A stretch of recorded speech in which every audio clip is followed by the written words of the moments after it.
Dewan Perwakilan Rakyat Daerah Sumsel menggelar uji publik 2 Raperda Inisiatif Selasa 24 November 2015. Satu Raperda Inisiatif mengenai perlindungan anak yatim piatu dan duafa.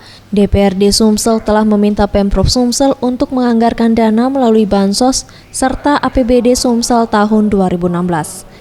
Menurut Usman Effendi, Ketua Badan Pembentukan Peraturan Daerah atau BP3 DPRD Sumsel mengatakan, untuk Raperda tentang penyiaran televisi melalui kabel dan sistem stasiun berjaringan atau SSJ di wilayah Sumsel, DPRD Sumsel meminta kepada instansi penyiaran baik TV kabel maupun TV berjaringan yang berada di wilayah Sumsel harus memiliki kantor dan infrastruktur sendiri agar tertib dalam pelaksanaannya. Ini perlu diatur, gitu. Karena operasional daripada TV kabel ini yang notabene-nya adalah berpusat di Jakarta, itu harus diatur sehingga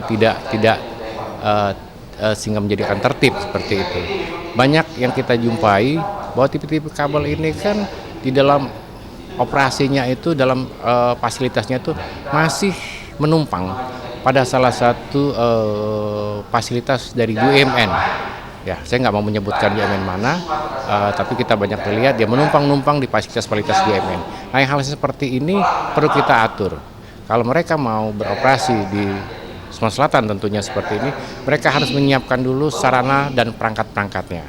Jadi tidak membebani atau menumpang di salah satu instansi atau BUMN yang ada.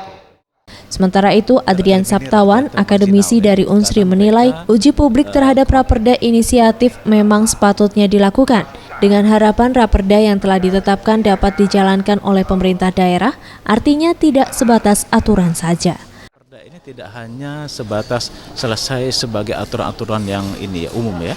Jadi artinya itu diharapkan kepada aparat pemerintah daerah setelah nanti akan disahkan oleh gubernur, itu mereka membuatnya dalam bentuk-bentuk yang lebih spesifik lagi, yaitu pada juklak-juklak ya, yang merupakan surat-surat keputusan ataupun mungkin juga peraturan gubernur, sehingga merupakan suatu amanah yang wajib dilaksanakan oleh SKPD terkait.